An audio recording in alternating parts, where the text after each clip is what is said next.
Brock Purdy on media night, he mentioned that he tries to model his game after you. He was like, I'm his biggest fan. That's gotta be cool. See a guy in the Super Bowl sophomore year talking about you like that. It is. I actually, a reporter from The Athletic reached out and we did an article recently, and in that article, it talked about how his first time seeing me was actually at a game when we were playing against the Arizona Cardinals in 2016, I believe. Gotcha. And he was on the sideline. I think he was a senior in high school, and his coach kind of, pointed to me and said, "Look, you're the same size as him, right? Like, no Right. reason you can't be out here someday, right?" So just giving him a little inspiration, and I don't know if that's when it occurred, but certainly there's a lot of similarities in regards to the way that we play the game. Certainly our stature. Yep. But I think where I've been most impressed with him is here's a kid who, I say kid, like goes to Iowa State.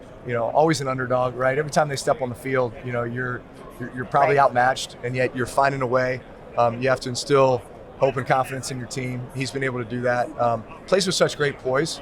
I mean, you can tell he's got a higher calling other than just being a football player. His faith is very important to him, and you just feel that. He's got a presence to him. Very calm, cool.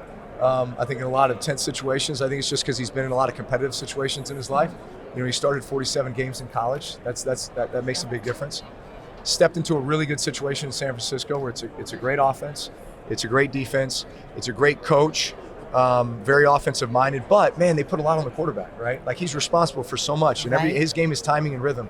But I watch the way he plays, I can watch his feet, and I can tell you this guy knows what he's doing, plays with confidence, mechanically sound. I just can't say enough good things about him. I know. The dude seems so nice, and like you mentioned, I love how strong he is with his faith. He doesn't Yes. budge with that. I don't understand why there's so much hate around him. Like, do you think it's because people just can't comprehend the fact that he was Mr. Irrelevant, or do you think why do you think it is? Look, I think it's a compliment to the organization. Like that, the San Francisco 49ers organization under Kyle Shanahan and John Lynch, orchestrating, being the architect of that team. 4 out of 5 NFC Championship games, and now 2 Super Bowl appearances. Like, that's really impressive. Like that stretch of time. So they've done an outstanding job building that roster, both offense and defense. The quarterback, Garoppolo was there, had a ton of success, right? Yep. So I think it's easy to say, oh, well, you just plug a quarterback in and it works. Right. No, it's not. It's not that easy, as right? that. There's a lot to manage with that offense.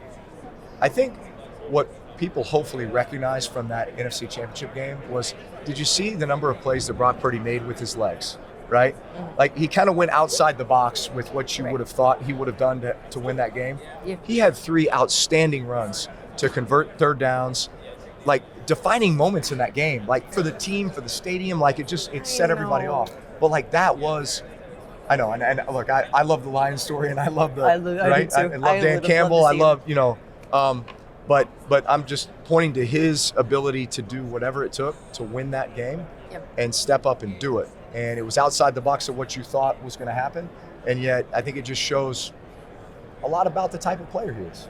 No, I couldn't be happier for the dude. I low-key want the Niners to win, just to Yeah. switch things up a little bit. But I got to talk a little bit of Saints with you, of course.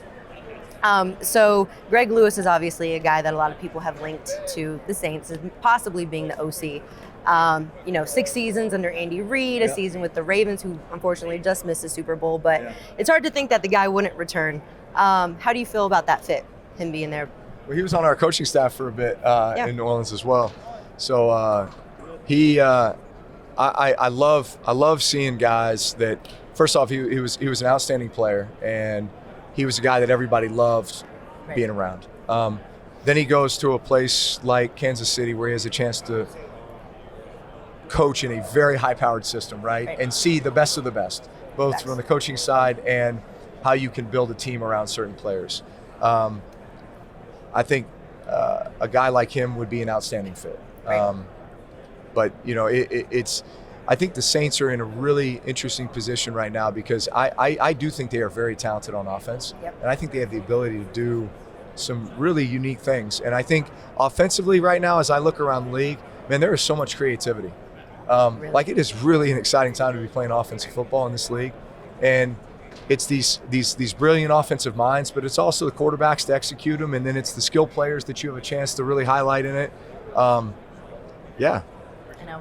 Well, they only have, I believe it's 2 picks in the first 4 rounds, and if my research serves me well, I saw Loomis hasn't traded back at all since, 2007? So in your opinion, do you think this is the year they do it, or do you think they should kind of roll the dice with what they got? I don't know. I know this. I felt like with the Saints, first off, we always did an outstanding job drafting, especially drafting late-round picks and free agents. We had a lot of those guys that ended up being significant players for us for a long time and getting second contracts. Right. I think the thing that we also showed that we would do is if there was somebody, we may not trade back, but if there was somebody ahead of us that we knew we wanted and we had a clear vision for that person, we would jump up and get him, right? I can remember 2011, we jumped up into the first, we drafted Cam Jordan, and then in the mid first round, and then we jumped up into the late first round to grab Mark Ingram. Right? Oh, okay. Right? So you'd argue, man, those were 2 outstanding picks. Cam Jordan's still with the team. Mark Ingram played for us for 9 years, right? That's just one example of countless times where we've done that, and we've gotten the guy that we wanted. So you trust him? I absolutely trust him, yeah. Okay, fair enough.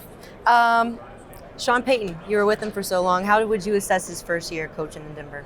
Yeah, well, you knew it was going to be a year where is Russell going to be the guy there long term, or is he not? And obviously it looks like that's not the case, and that they're going to move on. But Sean's one of those guys who comes in with a clear vision for what he's trying to create. I think both culturally and setting a standard, and it certainly looks like he's doing that. Yep. They've got some talent on that roster. They really do. And they've got an ownership group that is going to give him whatever resources he needs to put together a championship caliber team. So I think it's only a matter of time before we see the fruits of that. Hopefully. All right, rapid fire very quickly before we let you go. Who is the most unfairly hated quarterback in the league right now, in your opinion? Unfairly hated? Yeah, where you're like, what is it? Hate's a strong word. Who's given somebody a lot of tough love or hate? Oh man. I hear people talk bad about Tua. I think Tua had an outstanding year. And man, there's always tough moments, but I think to watch the way that he's progressed, especially from the start of his career to now, in that offense, that Mike McDaniel offense, I absolutely love. A lot like the Shanahan offense, obviously coming from that tree.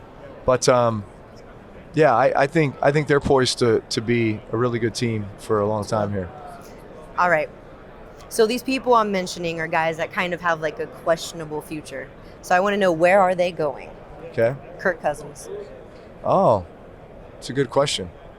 I don't know what his contract situation looks like, but he was having an outstanding year prior to the injury. And I was really bummed to see him go down like that. But look, he's not that old. No, he's been around. So 2012 was his rookie year. So what's this? This will be going into year 13 next year. I think he has a decent amount. So what is he? 34, 35? Yeah. Look, he can still come back stronger than he was before, and he's got plenty of great years left. I think they have a good thing going in Minnesota with him. Yeah, I think he should. Okay. Russell Wilson. There's going to be a place for us, and I think it needs to be the right fit, and I think he has to be comfortable with whatever that role is and whatever that system is, I think that's a big decision, but I don't we certainly have not seen the last of Russell Wilson. I think he has a lot to offer. I think he's very talented. Last one, Caleb Williams. Where do you think he's going to land? I don't know. It'd be True. It'd be interesting to see what happens in Chicago, True. Or even the Commanders would be cool. I think there's always fireworks, right? If somebody wants him bad enough, and Mahomes is kind of screwed this whole thing up, right? Because he's obviously a generational player, and there were plenty of teams that passed up on him, before he fell to number 10, I believe, when he got drafted. So if teams feel like they're going to basically give away the entire draft to get that one guy who could be the Mahomes for your organization for a long time, they'll do it. So that it makes me feel like if people envision Caleb Williams or a Drake May or somebody like that, they'll give up the farm for him. Hey sports fans, if you want to see more conversations with athletes and stars, check out these videos right here and be sure to subscribe for more from USA Today Sports.